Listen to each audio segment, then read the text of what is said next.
चोली फार दिहे चोली फार दिहे जाके करब माना त चोली फार दिहे चोली फार दिहे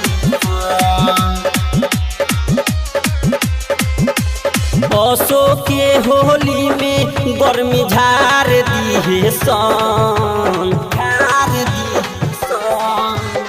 असो के होली में गर्मी झार दिहे सन साली जीजा के करबू माना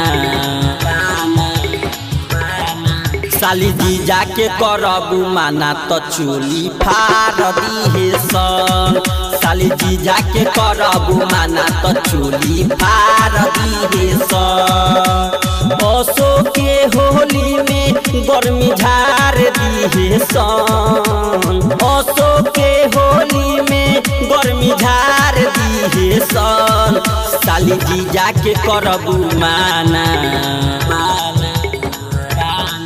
साली जीजा के करबू माना त चोली फार दिहे सन साली जीजा के करबू माना त चोली फार दिहे सन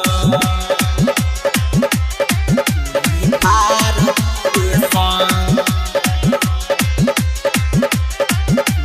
फार दिहे सन साली जीजा के करबू माना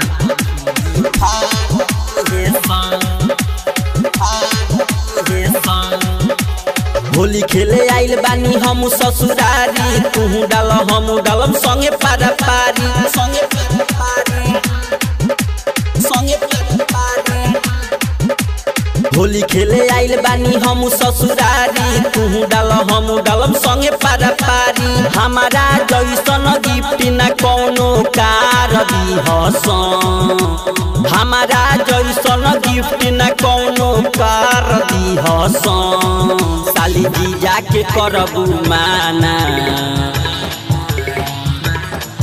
साली जीजा के करबू माना त चोली फार दिहे सन साली जीजा के करबू माना त चोली फार दिहे सन चोली फार दिहे चोली फार दिहे साली जीजा के करबू माना त चोली फार दिहे साली बिना ठीक नाही लागेला फगुआ तू ही तो दुलरुआ बाड़ू एगो लगुआ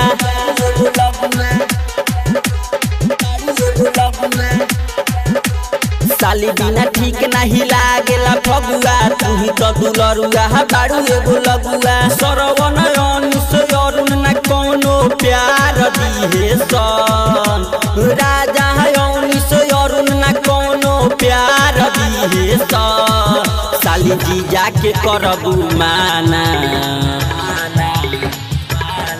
साली जीजा के करबू माना त चोली फार दिहे सन साली जीजा के करबू माना त चोली फार दिहे सन।